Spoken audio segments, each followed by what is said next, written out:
நம் ஆண்டவர் இயேசு கிறிஸ்துவின் நாமத்தினால் மகிழ்ச்சியும் சமாதானமும் நம் அனைவரோடும் இருப்பதாக.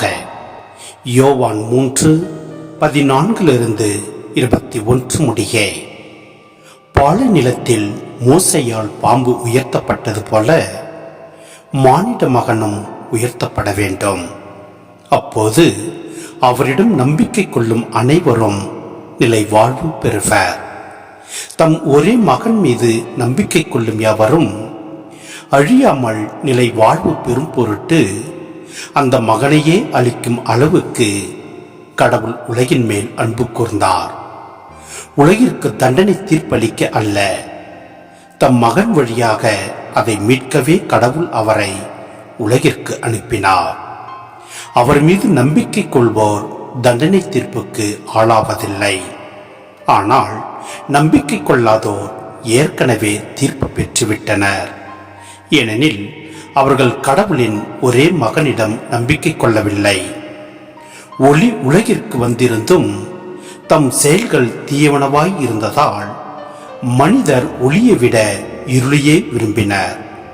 இதில்தான் அவர்களுக்கு எதிரான தண்டனை தீர்ப்பு அடங்கி உள்ளது. இங்கு செய்யும் அனைவரும் ஒளியை வெறுக்கின்றனர். தங்கள் தீச்செயல்கள் வெளியாகிவிடும் என அஞ்சி அவர்கள் ஒளியிடம் வருவதில்லை. உண்மைக்கேற்ப வாழ்பவர்கள் ஒளியிடம் வருகிறார்கள். இதனால் அவர்கள் செய்யும் அனைத்தையும் கடவுளோடு இணைந்தே செய்கிறார்கள் என்பது வெளியாகும். சிந்தனை. நிலை வாழ்வு என்னும் கருத்து இங்கு வலியுறுத்தப்படுகிறது.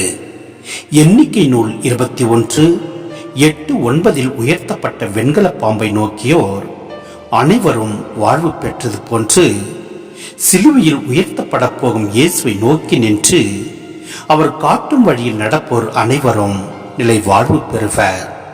இவை அனைத்திற்கும் அடிப்படை காரணம் கடவுளின் அளப்பரிய அன்பே. இயேசுவின் வருகையே தீர்ப்பாக மாறிவிடுகிறது. இயேசுவை ஏற்றுக்கொள்வோர் வாழ்வை ஏற்றுக்கொள்கின்றனர். அவரை உதறி தள்ளுவோர் தமக்கு வாழ்வு வேண்டாம் என்று தமக்கு தாமே தண்டனை தீர்ப்பு அளித்துக் கொள்கின்றனர். இவ்வாறு இயேசுவாக தீர்ப்பிட தேவையில்லை. அவர் வருகையே தீர்ப்பு செயல்பாடாக அமைந்து விடுகிறது.